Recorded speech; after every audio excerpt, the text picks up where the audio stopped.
শারদীয় দুর্গাপূজার শুভেচ্ছা জানিয়েছেন ৭ নং শ্রীমন্তপুর ইউনিয়নের প্যানেল চেয়ারম্যান মোহাম্মদ শাহিন ও ইউপি সচিব আমিরুল ইসলাম।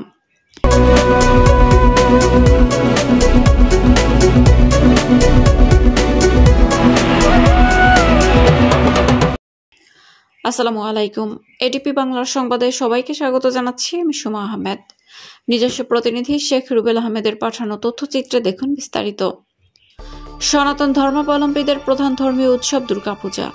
দুর্গাপূজা মানেই ঢাকের আওয়াজ, প্যান্ডেলের হৈহুল্লোড়, নতুন জামাকাপড় ও বন্ধু বান্ধবদের সাথে জমিয়ে আড্ডা, এবং এরই সঙ্গে শুরু হয় একে অপরকে শুভকামনা ও ভালোবাসায় ভরা দুর্গাপূজার শুভেচ্ছা।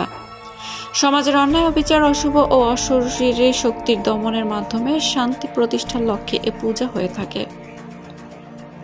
আবহমান কাল ধরে হিন্দু সম্প্রদায় উৎসাহ, উদ্দীপনা ও উৎসবমুখর পরিবেশে নানা ধর্মীয় মাঙ্গলিক আচার অনুষ্ঠান পালনের মধ্য দিয়ে দুর্গাপূজা করে আসছে।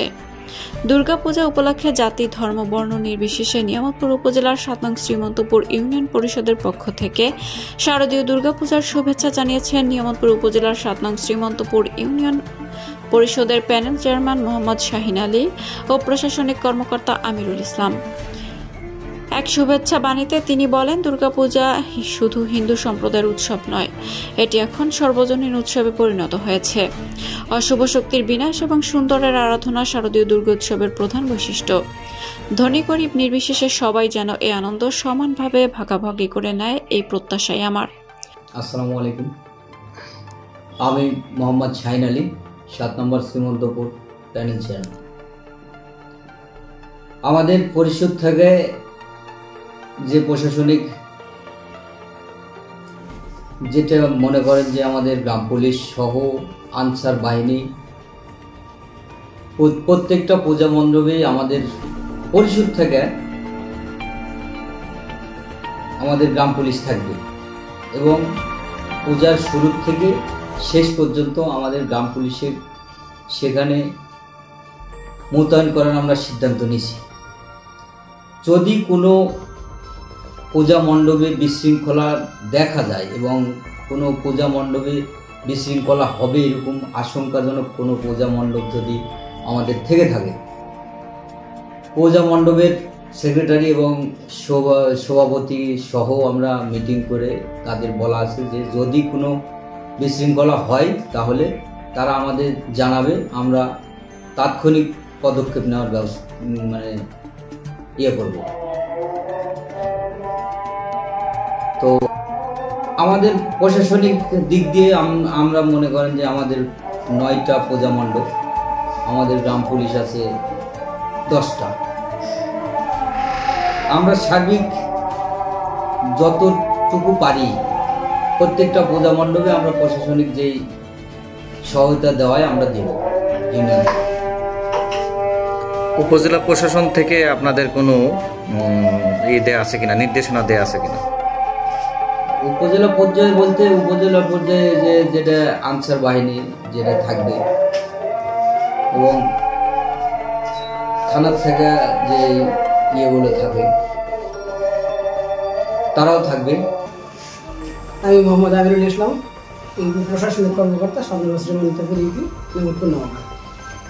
আসন্ন দুর্গাপূজা 2025 উদযাপন উপলক্ষে আমরা আমাদের ইউনিয়ন পরিষদ থেকে কিছু পদক্ষেপ গ্রহণ করেছি, মানে আইন শৃঙ্খলা রক্ষার্থে।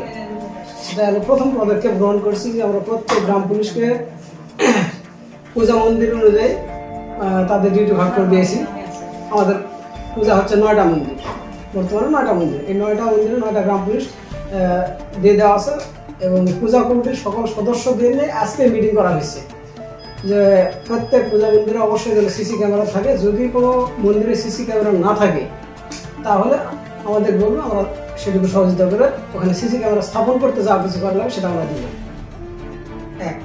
দ্বিতীয়, গ্রাম পুলিশ যেহেতু পূজা মন্দিরে পূজার শুরুর থেকে বিসর্জন পর্যন্ত তাদের ওখানে রাত দিন বলেন বা সার্বক্ষণিক দায়িত্ব পালন করার জন্য বলা আছে।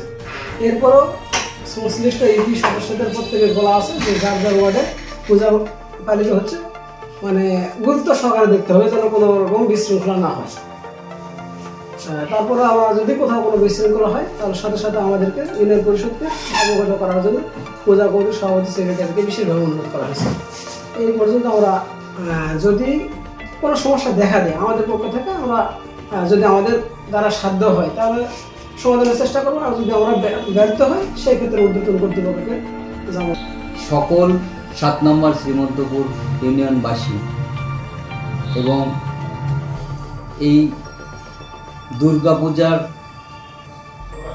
সবাইকে আমার শুভেচ্ছা জানিয়ে আমি শেষ করছি। আসন্ন শারদীয় দুর্গাপূজা 2025 উদযাপন উপলক্ষে হিন্দু ধর্মের সকল ধর্মাবলম্বীদের দুর্গাপূজার অগ্রিম শুভেচ্ছা ও অভিনন্দন।